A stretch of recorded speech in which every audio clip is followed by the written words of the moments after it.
So today I'm going to talk about the Muradverse and its main history. Briefly, I'm going to talk about the four eras, which are shown as the black stripes on the timeline, and the blue stripes, which are demonstrating the main events that happened. So let's start with the story of creation. Out of the void, five gods emerged, who didn't know how and why they emerged, and their closeness or relativeness to each other is still a mystery to this day. All we know that is their names, their followers, and their cultures. First, let's start with the god of Bukatrons, Gashradon. It's an entity which is the closest to a meaning of God. It's omnipotent. It has no shape, no deeds. It doesn't have a religion, but has many worshippers. It's just an entity with no mind, but with infinite strength, they say.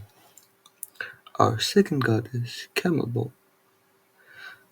I'm going to talk about all of them uh, detailed, but for now I'm just going to give them names. Then, Mother of Death. She is the only female. She is the only female god which are known to us. And we have, for the final two, we have Cronus and Neptune. I know that you heard those names, but these are very different gods. So, we started with Gastrodon, and let's continue with him. As I said, Gastrodon has no gender, no mind, no power over people or no influence, but it's very strong. And out of his strength and out of his gas nebulous state, they emerged the Lake Kingdom of Pucatrons, they called themselves. These people were living in extreme conditions. They amplified their bodies and evolved throughout the years by using the gas power coming from the Gastrodon. They improved themselves, they made armies, they become imbued with this power, and they started to see it as a blessing. That's why they started to make a religion and worship their god. Even though their god didn't even force them to do it or not, he has no effect on them. Except like the other god. Except for now he's not like the other gods. Yes. So continue now. Camel Ball. Camel Ball is the most mysterious god out of all of them because it lives in the pain mountain of pain. Because the interesting part about him is that there is no one who worships him. In the mountain of pain, there is only him. And actually, it's not a mountain. It just looks like a mountain, but at the top of it, it's just a big plateau, which he himself is found. He was in a weakened state, but even in his weakened state, no other mortal or god ever dares to challenge him, for now at least. He doesn't have any religion, but he believes in mortals, and when he believes in a specific mortal, he grants him with his own blessing. We will see these characters throughout the story. Cronus. Cronus is a god which doesn't have his own people because his religion is actually not race-based or culture-based, it's more of an ideologic. He commands the people who wants to do good deeds for him his own ways.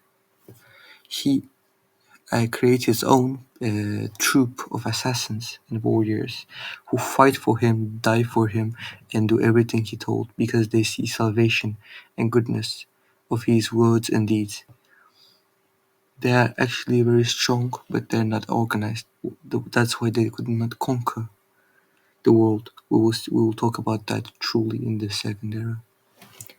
Now, Mother of Dead, she has the strongest belief in her because she has she has the biggest kingdom of all of the gods, and the mass of the area she has is almost bigger than all of the other gods is connected. So combined, I'm sorry. And the Mother of Dead actually an entity which doesn't talk or doesn't have too many interactions with her own followers. But when she comes to talk or interact with her mortals, she does it in so grandiose way that it lasts hundreds and 200s or hundreds of years, thousands of years. Its effect lasts to the people and their heart. That's why she has so strong followers who never thinks about her wrong. Our last god that we're going to talk about is Neptune. It's a depressive, passive god, and people who find themselves in sadness and try to live in this way actually go with him. But when the time will come, he will change his ideology and his believer will change with him too. Now, to the first event that we're going to talk about in the first era is the clash of gods. You see, the gods at first had no problem with each other whatsoever. They had a peaceful relationship. They were trying to stabilize themselves by creating things, good or bad. But because we talked that Gastrodon is an entity which has the almost infinite power but no mind, it caused havoc and chaos all over the world which was existed. And because of this, gods who created things, their creations got demolished or altered by Gastrodon. And this made all of the gods angry. And at that point, the strongest god who created the most things was the camel bow. He proposed an alliance to all other gods to fight with him against Gastrodon. It was a fierce battle, which was very long, but at the end of the day, no one won. It was a draw, but not for everyone. Camel Bow lost all of his creations, all of his power. He was still very strong, but a part of him was altered into a Gastrodon's gas shape. That's why he lost his fate in his own self, and because of this, he stopped creating things. He just gave blessings. He just tried to make things that already existed better. He always think that he will someday avenge for what Gastrodon did to him, even though Gastrodon doesn't even have a mind and didn't do it on purpose. After the fight with Gastrodon, the other gods were not affected as much as Camelball, so they didn't have any bad ideas. They just tried to make their kingdoms and fates or their ideologies to prosper. For almost 1 million years, there were peace. There was nothing bad going on. Every god created their own creatures they experimented and to see what happens. But one day, something interesting happened. A sixth god emerged from the void. But it was not like the other gods. It has no power, no mind, no look, nothing. It was just like a void, an empty void that people could not understand. And the gods themselves were in shock. They didn't know how, but they felt that this thing was one of them. It was close to them, it was relative to them. It comes from the same place. And this sixth god placed himself in the middle of the universe. When everything was finished and built, it radiated power, but most of the people and animal and creatures could not see or feel this power. Even gods sometimes think that the power was fainted or was completely lost. This mystery actually intrigued the god Neptune, and his thoughts about creating life and bad things gone away. He started to being curious. He started to being curious, and his followers saw salvation in curiosity, in exploring. They thought that if they're going to find something new, maybe they can fill the hole they have in their life. So with this, Neptune changed all of his ideology and started to create his own kingdom within his own lands.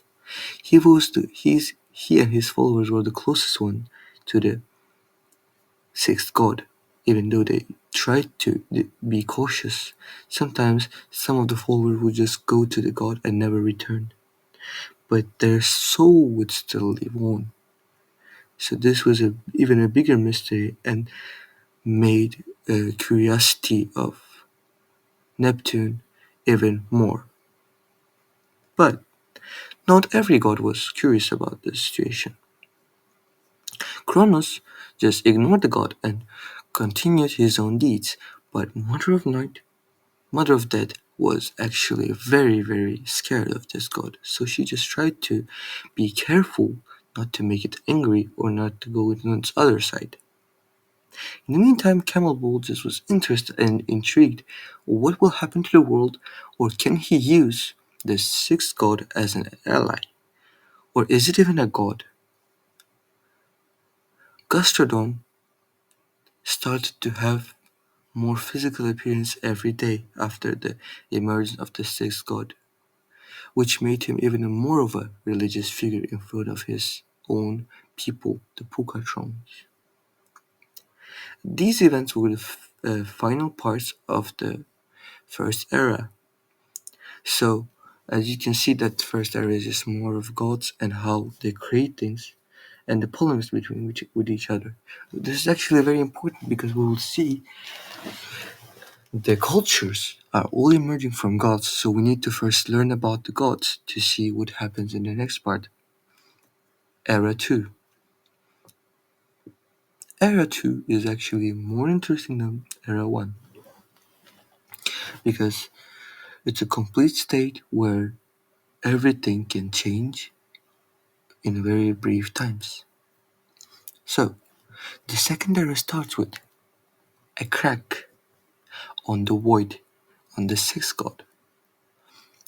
So the other gods investigated and see that it's an egg and not a void. So this god is not formed yet, but they still don't know why he's in the center of the universe. Is there something powerful, or is it fated to be here, but fated by whom? This was the main questions asked by the Neptune. At this point, the curiosity was driving him crazy. But this situation didn't affect the other gods, except for Gastrodon. Because now Gastrodon started to have more physical body. At this point he had eyes, mouth, but he was still in gas shape. But he could interact with his own people. He saw how they took him as their god and they taked his blessing. He was very happy he treated them like their own, like his child. On the other hand, Cronus was starting to get worried about the sixth god, and if it not goes with his ideals, he said that he was preparing to fight it. He was not being curious, he was being aggressive. So he made more and more troops. He fooled the Mother of Death to have an alliance, but in this process, he took almost half of all the Mother of Death followers into his own side. With this, Mother of Death swore to have revenge on Cronus. And in the meantime, the first kingdoms of humanity started to form. In the first humanity kingdom was formed in the city of Lahart. It was in the Mother of the Dead zone. These humans were worshipping the Mother of Death, but they didn't see her blessings for over 1,000 years. So at this point, people started to think if she's real or not. But there was a miracle. This miracle was that there was a big drought in this area, but Mother of Death made this place prosper with every type of plant and crops to make this place rich. And after that, every person there fortified their own fate in the Mother of Death. So with this all prosperity, they created a large kingdom. But they were peaceful. They were trying to have their own inner peace. But Lagarde was not the only place where there was civilization. Around the sixth god, there was the small town which was called the Neptune, after the Neptune. It was actually more of a science laboratory more than a city because it was all created in it was all created for observing and making research on the egg of the sixth god. And at this point, Camelball was intrigued. He stepped up from his mountain and was gaining his power back. He started to train. He thought that he can overpass his godly powers and give blessings to make a person a god. This idea was disbelieved by every other god, but Campbell thought that he could change a lot. And these preparations were the end of the first major event in Era 2. Our second most important thing is our first war. The first war starts with Pucatrons forming an army. They thought that every other person who didn't have the blessing of their god, they needed to give them his blessing of Gastrodon. So they started a fight on Lagarth. They killed and rampaged every person there, leaving only the city in ruins, and converting the alive people to Pucatrons and the dead people into fuel for their own powers. At this point, Gastrodon had too much faith and power in him, so he could not form a physical form, but he entrusted a person who could be his face on on our earth, on universe. So he chose a man named Kahlon for his for being his vessel. But after giving his power, Kahlon could not hold it. But she had a small girl named Hudia. She had extraordinary powers and connection to the god. So Gastrodon made her vessel. And after this, another war started. So after the second milestone in their second era actually goes 500 years after the first milestone. So there are new kingdoms across the lands of Mother of the Dead, and they raid all of them, all single of them, and they kill everyone or convert everyone. Hudia says that she will conquer and destroy the whole worshipness, and every temple was that dedicated to Mother of Dead. So with this, Mother of Dead started to create more things. Till this point, she was not even called Mother of Dead. She had a different name. And at this event, she gained her name, the title, the Mother of Dead, because every corpse or every converted creature who was created by her, she started to manipulate their bodies and created them into wretched, dead creatures. Even though had no mind, they could overthrow the Pucatrons out of her area. With this, she gained herself a reputation because Kronos started got scared of her Kronos got scared of her because he knows that after she deals with Pucatrons, she will come after him. So he starts to fortify his own army and land. In this time, there's something happens. Camel arises from his own mountain and founds a priest who has a bowl cut, who lives a humble life. But Mother of Death watches her every day. She thinks that he is destined for greatness. She blesses her all the time to make him the strongest person on her kingdom.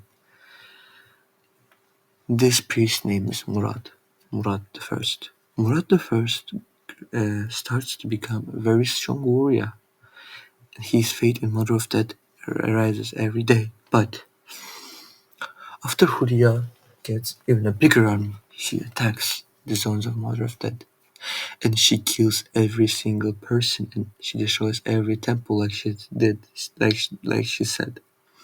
With this, there was no one who believed in Mother of Death, and her power almost got relinquished and destroyed. But there was only one person, Murat I, who believed in her. With this, Mother of Death made a request to Camel Ball. She asked her to get her powers and to look after the Murad first because she will get destroyed. And Camel Ball accepted her request, and he blessed Murad the First. This Murad the First forgot everything about Mother of Death, and Mother of Death got destroyed, leaving only four gods and the sixth god. With this, there was a hero who defeated 1,000 Pucatrons by himself and drove out all of them out of the lands of Mother of Death, but he was alone, and he knew that even if he fought well against the Pucatrons, the troops of Cronus will raid the area, so he escaped. He escaped to the god who gave his powers. He escaped to the Mountain of Pain, but he didn't know why it was called the Mountain of Pain. He needed to endure every torture because every part, every step he had would have a consequences on him. But no matter how hard was the challenge against him, he managed to get to the top. And because of this, he got a share of power of Camel Ball, and he was very, very strong at this point. He wanted to establish a kingdom by himself, but he had no men, no power, and by the time he was at the top of the mountain of pain, the men of Cronus got the 75% of whole place that got mm, of Mother of Death, and the other 25% in the Mersal was got by actually Huria and her men. So with this was the event of the second great event in the second era. I know that you're saying that where is the Murad in all of this? We only seen only one Murad and we didn't even see his deeds. We're going to see that. It's actually very connected with the sixth god, so let me explain to you. The final grand milestone in our second era, the rise of Tasha. You see, both Kronos and Hudia got very strong, but Murad was waiting slowly. He was training with Camel Ball. He was very strong. He believed in himself. And the sixth god emerged. When he emerged, he killed all of the Neptunians accidentally. But Neptune, he endured the power. He got weak, but he was still alive. He was just watching. He was amazed by the sixth god. But actually, sixth god was not a god. It was a tree. It was a power of source. Only who are destined to harness it could harness it, said Neptune from his observations. So Murat the First got there to the tree and he saw that actually Neptune was wrong, and this tree was supposed to create life, and it had essence of the void himself, and it got the soul of the dead ones who were worshippers of Neptune, and the soul of Mother of Death herself. So Mother of Death were reincarnated as a part of this tree. So it had a mind, and it said that it will create a land, a kingdom, which will benefit Murad first in his war. So the land of Harikia was created by, by this new tree, the tree of life.